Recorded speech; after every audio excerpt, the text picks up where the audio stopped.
السلام عليكم ورحمة الله وبركاته. النهارده يا جماعة عرض نمرة 2 من شركة شمس لخدمات الكمبيوتر. النهارده بإذن الله عندنا عروض كتير من شركة شمس لخدمات الكمبيوتر.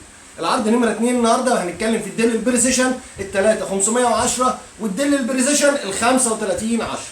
نتكلم بسم الله الرحمن الرحيم. في الأول ال 3510 الديل البريسيشن ال 3510 غني عن التعريف طبعا. البروسيسور بتاعه الكور اي 7 ال 6820 اتش كيو برامات 8 جيجا دي رام 4 هارد 256 اس اس دي. الجهاز بيبقى فيه كارتين شاشه، كارت شاشه انتل وكارت شاشه اي ام دي ريد وينج فاير برو، بيبقى 2 جيجا وبيعلى مع الرامات زي ما انتم عارفين. طبعا شاشات 15 و6 فول كيبورد، اجهزه استيراد فرز اول بحاله الزيرو زي ما انتم شايفين. اجهزه استيراد فرز اول بحاله الزيرو زي ما انتم شايفين. العرض الثاني من شركه شمس لخدمات الكمبيوتر الديل البريسيشن ال 3530. الديل البريسيشن ال 3530 يا جماعه الكور اي 7 الجيل الثامن ال 8850 اتش برامات 16 جيجا هارد 512 كارت فيجا انفيديا كوادرو البي 600 بيبقى 4 جيجا وبيعلى مع الرامات برده زي ما انتم عارفين. اجهزه برده 15 و6 فول كيبورد طبعا جيل ثامن غني عن التعريف.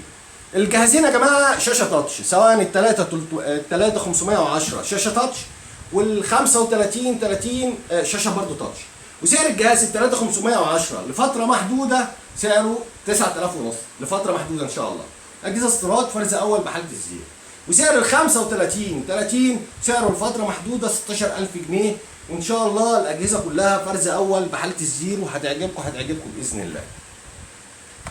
والسلام عليكم ورحمه الله وبركاته.